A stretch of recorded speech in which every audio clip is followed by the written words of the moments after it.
Tenemos con nosotros a la escritora María José Codes, que viene a presentarnos su última novela, publicada en Menos Cuarto, aquí la pueden ver, La peluca de Franklin. Buenas tardes, María José, y gracias por venir a Periodista Digital. Gracias a vosotros. En la novela está contada en dos tiempos, hay dos historias, una que transcurre en el 2014 y otra que transcurre en el siglo XVIII, en 1776. Un poco esta estructura, ¿cómo se te planteaba? Bueno, yo siempre hago cosas complejas, pero no porque quiera, porque sería mucho más sencillo a veces hacer otras cosas, pero bueno, las cosas se te van complicando. Pero bueno, nace todo porque yo, que estudié historia del arte, pues no he dejado de tener contacto y de interesarme por la historia y por el arte, y bueno, pues un día por casualidad estaba mirando algo sobre Franklin, vi el famoso gesto de la peluca y bueno, pues a partir de ahí eso fue una anécdota que me pareció interesante, que me pareció que se podía tirar del hilo y el hecho de ver que eso significaba en cierto modo algo con respecto al hombre nuevo. A mí esa expresión de hombre nuevo con respecto a Franklin me hizo plantearme cómo es el hombre nuevo actual y hacer una serie de conexiones, porque a mí no he querido nunca, aunque me gusta, no he querido nunca escribir novela histórica, pero me fascina la historia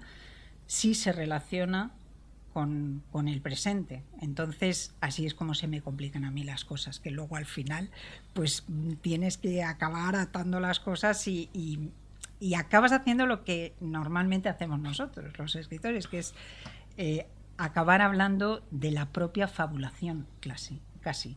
O sea, de la persona que está fabulando algo sobre la historia, porque la historia de algún modo es una ficción interesantísima, por lo menos a mí me lo parece.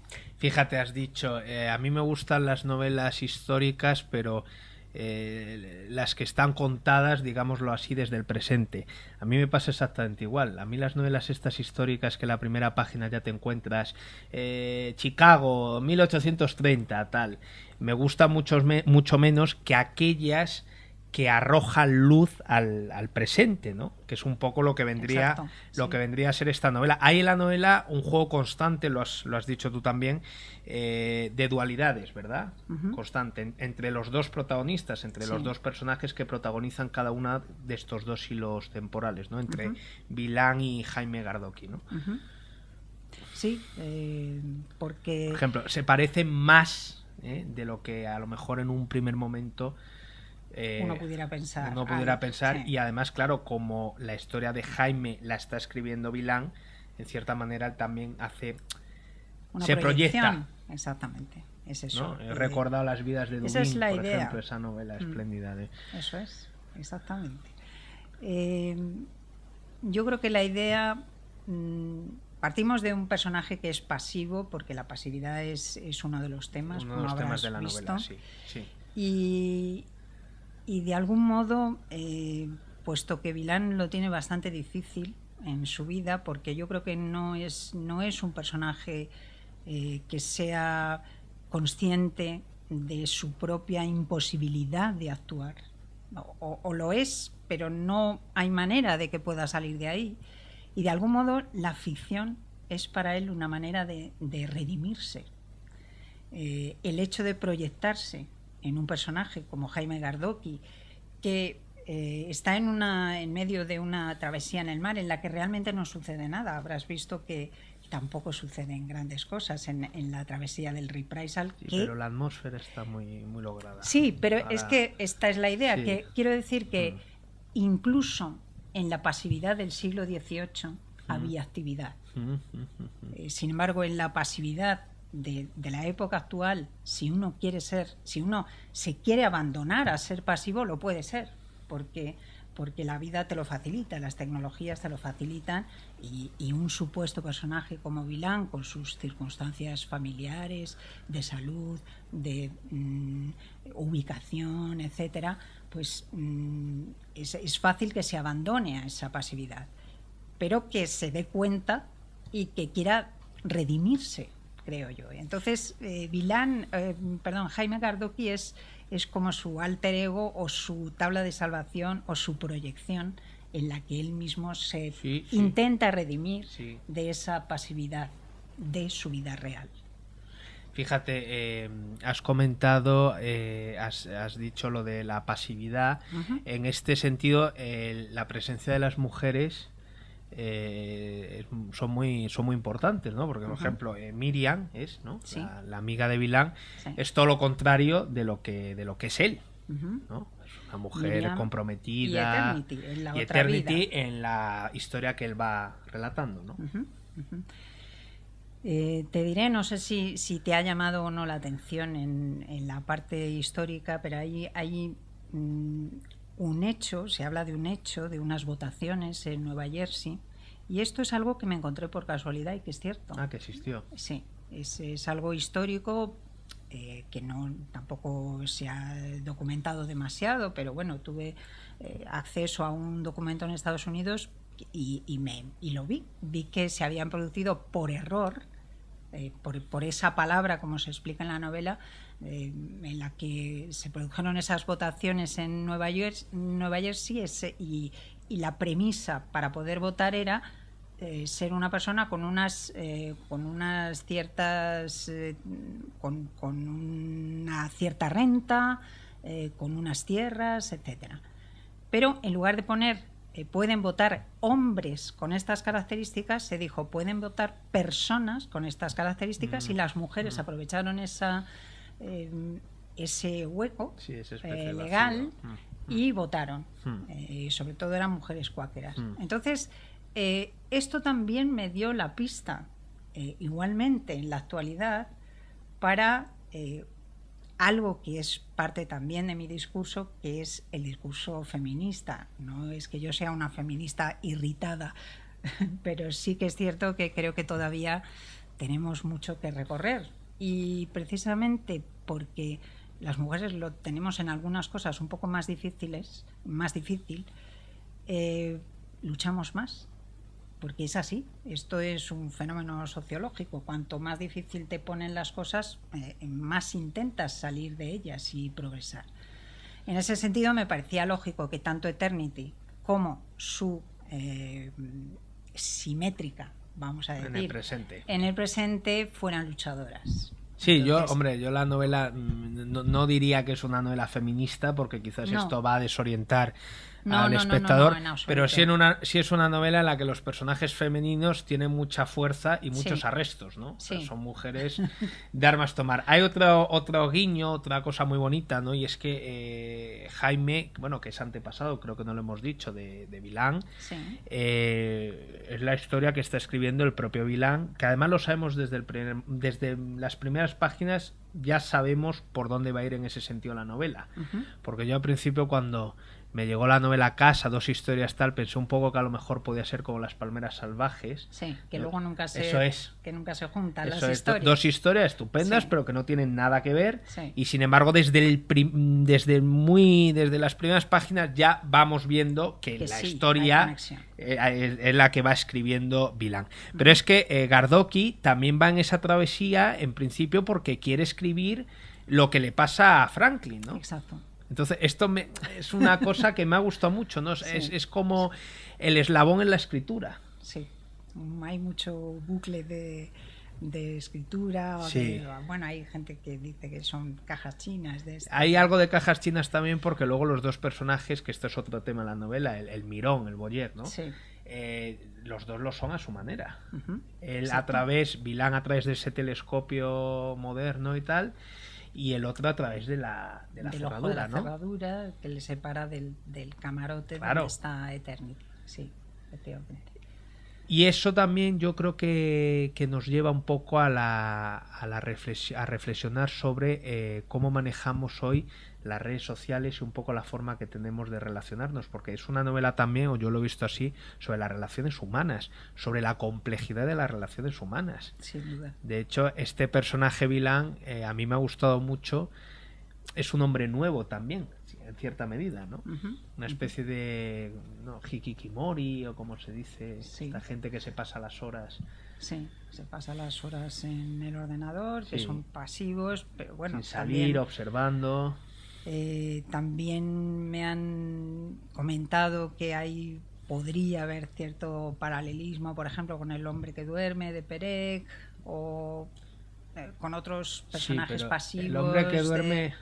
Sí, sin duda, son enfoques diferentes. Claro, porque hombre que duerme, creo recordar que duerme durante el día y por la noche se dedica a salir, sale y ve los cines, las gente, es decir... Pero bueno, de alguna manera es como una especie de negación a la vida, aunque luego tenga otra vida. No había visto yo eso, Pero o también incluso me han hablado del personaje de Huysmans, el de A Contracorriente, a Rebour. O ya vamos, ya también. O incluso, y ya, aunque no se parezca nada, es solamente en el hecho de la pasividad a Oblomov de Goncharov. O sea que es que, bueno, no Vilan tampoco es un personaje único. Es uno de mis héroes, Oblomov. Hace lo que a mí me gustaría hacer, que es estar todo el día tumbado en la cama y que otros le hagan las... Bueno, que creo recordar que las haciendas y todo van a la ruina por esa inactividad, ¿no? Pero bueno, es un poco de broma porque realmente estos personajes tienen un enfoque totalmente diferente, y el enfoque de esta pasividad de Vilan es como tú dices, es el problema que podríamos tener, porque estamos un poco en pañales todavía en este tema, pero podríamos tenerlo en el futuro con las relaciones sociales. Hay muchas veces que uno se relaciona de una manera por internet con algunas personas, se relacionan en persona y de una manera diferente con otras, y a lo mejor el conjunto es lo que nos llena. Sí, es verdad. O sea que cuando dejas, claro, a lo mejor las relaciones personales te van bien, pero sin esas relaciones que tienes a veces, esas cartas que nos escribimos a veces entre nosotros, y eso, nos faltaría algo, y resulta que al final las relaciones son eso, un conjunto de cosas que nos propiciadas por las redes sociales también. Aunque yo personalmente, que estoy en las redes, no soy una adicta. Yo estoy en Twitter, por ejemplo, y debo de tener 6.000 tweets desde el 2009, lo que es bastante poco. Yo es que el Twitter lo tengo, pero no sé manejarlo. Soy un incapaz. Pues bueno, para darte el Facebook una idea, me parece muy sencillo, pero el Twitter no sé. Twitter es igual de sencillo. Pero hay gente que yo conozco que lleva en Twitter 1 año, 2 años y tiene 30 o 40.000 tweets, para que te hagas una idea de la diferencia. O sea que, pero a mí me gusta estar en las redes. O sea, no creas que yo denosto las redes sociales. Y además yo creo que las redes todavía... Dime. Sí. Las redes todavía tienen que dar una gran novela. Yo creo que las redes sociales todavía están por explotar, ¿no? En lo literario, en lo cinematográfico y demás. Hemos hablado de los espacios. Hay series estupendas. No sé si has visto. Hay series. Black Mirror maravillosa. Bueno, claro, eso es a lo que vamos. Sí. Con la manera en la que estamos utilizando, la tecnología, es impresionante. Si esa serie que tendrá 6 capítulos no más, cada capítulo es independiente, y hay algunos, el estoy de acuerdo. Es para, el secuestro, ¿no? El que le exigen al primer ministro. Madre mía, ¿qué pasaría aquí en España si le exigiésemos eso? Hablábamos de los espacios, de las atmósferas. Me gusta mucho toda la recreación, cómo está plasmado la travesía en el barco y tal, y luego también la atmósfera de esa urbanización, que es también un poco reflejo. A mí me ha parecido esas urbanizaciones un poco fantasmas que han proliferado debido a la crisis, ¿no? Sí. Con gran cantidades de casas que se han quedado vacías o que no se han llegado ni a estrenar, ¿no? Sí. A mí esos son los no lugares que a mí también me gusta fotografiar. A mí me encanta fotografiar las grúas, por ejemplo, los paisajes medio en construcción. Hay edificios que, como dices tú, han quedado desiertos y están llenos de graffiti. A mí esos paisajes me gustan. La verdad es que me parece que tienen su misterio, su enigma. Y sí, me pareció interesante que Milán estuviera bastante aislado en una especie de esas de no lugar, común a cualquier país, y con este problema de los transgénicos que también, bueno, tocaba un poco cómo funcionamos en España con la legislación y con, bueno, otros temas que también me interesan. Al final, como te digo, se me va poniendo todo cada vez más difícil y luego hay que salir, hay que desliarlo, pero bueno, creo que lo conseguí al final. Tú eres autora también de un libro, Intriga y Suspense, El gancho invisible, publicado en Alba Editorial. ¿Cuáles son los mecanismos más importantes que tiene que tener una ficción para atrapar la atención del espectador? Algo, por ejemplo, que a ti te parezca fundamental. Pues a mí me parece fundamental la sutileza. La ambientación, claro, la sutileza. Hay mucho de eso aquí. O sea, a mí me parece que... y esto no es una cosa que me inventé yo, esto lo he aprendido de maestros y creo que lo sabe todo el mundo, que sugerir es algo mucho más interesante que expresar de un modo claro. Entonces, todo lo que sea sugerente, todo, desde palabras, frases, diálogos en los que el lector no sepa muy bien de qué va la cosa, de esos diálogos que son un poco de besugos, que dices, pero ¿de qué están hablando? Esas cosas que hacen a uno interrogarse. Cualquier cosa que sea sutil, cualquier atmósfera, cualquier principio, cualquier personaje que deje entrever algo sin expresarlo claramente, me parece fundamental para la intriga. Y si eso lo conseguimos meter en todo, pues magnífico. La peluca de Franklin, la última novela de María José Codes, una escritora sutil que yo les recomiendo, publicada en -4. Muchísimas gracias, María José, ha sido un placer y mucha suerte. Un placer todo mío. Gracias.